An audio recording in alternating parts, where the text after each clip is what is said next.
So with the former president prepared to turn himself in on Tuesday, it's the first time Alvin Bragg and the left will have ever appeared to actually care about law and order. Millions of Americans have been waiting for this day for years. I can't even think of an artifact, a mugshot that's going to be circulating around the world in the kind of way that this one of Donald Trump is. You will reap what you sow. This is good news for everybody. The judge that presided over that case where the Trump family was found guilty is the same judge presiding over Donald Trump's 30 counts.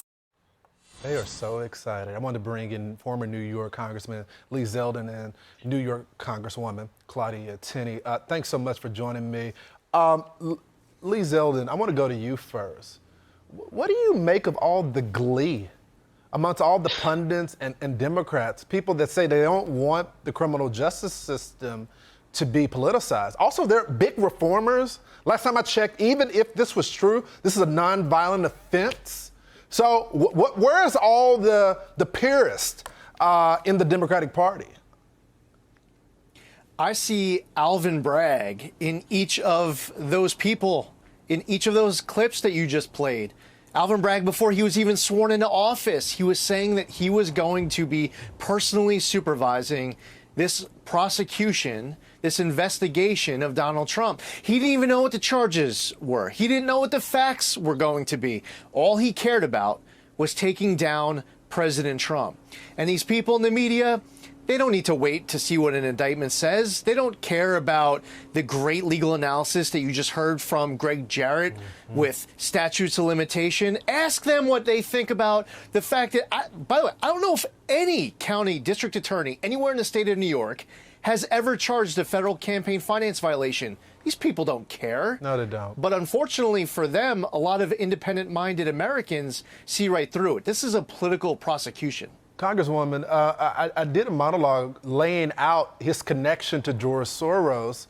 Now George Soros is saying, I don't even know him. I never gave any money to him, but Color for Change, they gave $1 million to him. The number one contributor to Color for Change is George Soros. He gave $3.9 million to him. And then his son gave $10,000 to Alvin Bragg, and his son's wife gave $10,000. So I'm not buying that there's no Soros connection to this DA.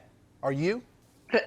It's absurd. I mean, look at most of these people. George Soros doesn't know most of the people he's funding. He started going around the country funding district attorneys just so he could get people like Alvin Bragg in office who would misrepresent our law, would be involved in malicious prosecution, which is exactly what he's done with President Trump, what he did to Jose Alba, remember the bodega owner? Right. He was maliciously prosecuted and unfairly when he was self-defense and acting in self-defense.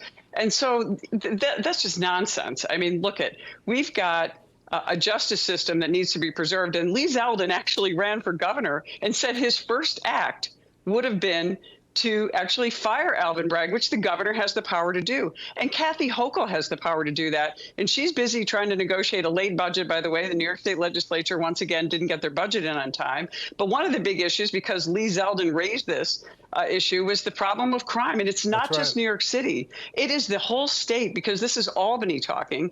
And they are fighting over the bail reform laws, the raise the age laws, the laws that Lee Zeldin talked about as he traveled the state running for governor, realizing that crime is everywhere. My district has a lot of crime. We've never seen the kind of crime we have. Rochester, New York, which is right outside my district, has among the highest crime rates in the Northeast. This is happening all over New York, and it's directly the result of leftist Albany Democrats, leftists like Alvin Bragg, who remain in office. We could solve a lot of problems and save a lot of people in New York if we could put somebody decent in that DA's office. Well, yeah, they don't understand that when they make these policies, it spreads. I mean, the criminals move, they go and they take over one territory. When they're done, they go to the next.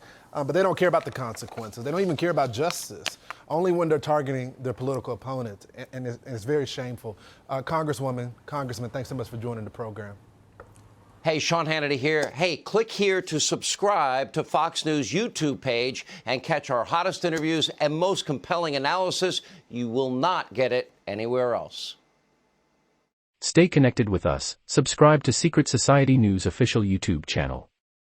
Don't forget, like, comment, and share.